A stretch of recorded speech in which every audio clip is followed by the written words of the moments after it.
दोस्तों, पौराणिक कथा के अनुसार एक विशाल यज्ञ चल रहा है जिसमें मंत्रों के प्रभाव से सैकड़ों सांप आकाश से गिरकर अग्नि में भस्म हो रहे हैं। तभी एक बालक आते हैं जिनका नाम है आस्तिक मुनि, जो उस पूरे यज्ञ को रुकवा देते हैं। दोस्तों, ये कोई कल्पना नहीं है, एक सच्ची पौराणिक कथा है जिसमें नागपंचमी की शुरुआत होती है। तो दोस्तों, ये वीडियो बहुत महत्वपूर्ण है। इसमें आप जानेंगे कि राजा परीक्षित और तक्षक नाग कौन है, हमारे शास्त्र में नागपंचमी का इतना बड़ा महत्व क्यों है, नागपंचमी कब से शुरू हुई है। तो वीडियो उपयोगी लगे तो लाइक और कमेंट जरूर कीजिएगा। दोस्तों, महाभारत युद्ध के बाद अर्जुन के पोते राजा परीक्षित को राजगद्दी मिली।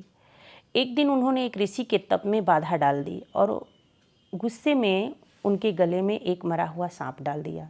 जब ये बात ऋषि के पुत्र श्रृंगी को पता चली तो उन्होंने परीक्षित को श्राप दे दिया। 7वें दिन तक्षक नाग उन्हें डसेगा और उनकी मृत्यु होगी, ऐसा श्राप मिला था।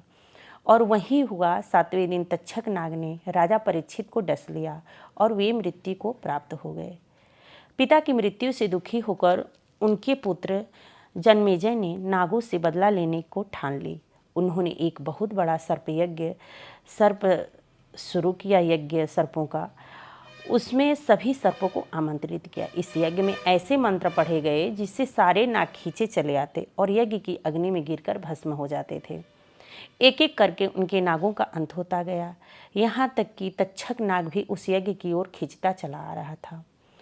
तभी वहाँ पहुँचे आस्तिक मुनि।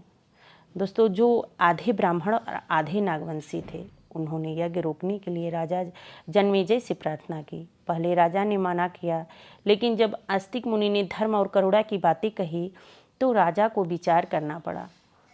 आस्तिक ने कहा, राजन, मुझे वचन दे कि मैं जो मांगूं आपसे, आप वो देंगे।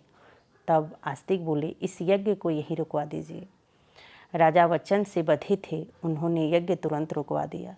इस प्रकार नागों का विनाश रुक गया और नाग जाति बच गई। तो इस घटना से यह ज्ञान होता है कि उस दिन श्रावण मास की शुक्ल पक्ष की पंचमी तिथि थी। तभी से यह दिन नागपंचमी के रूप में मनाया जाने लगा। नागों की रक्षा और सम्मान के प्रतीक के रूप में यह दिन मनाया जाता है। इस दिन नाग देवता की पूजा की जाती है, दूध चढ़ाया जाता है और उनसे आशीर्वाद मांगा जाता है। दोस्तों, यह कथा से हमें यह सीख मिलती है कि बदला का कोई समाधान नहीं है, बल्कि धैर्य, करुणा और धैर्य से संतुलन बनता है। दोस्तों, अगर यह वीडियो आपको ज्ञानवर्धक और रोचक लगा हो तो इसे लाइक करें, शेयर करें और कमेंट में ज़रूर बताएं।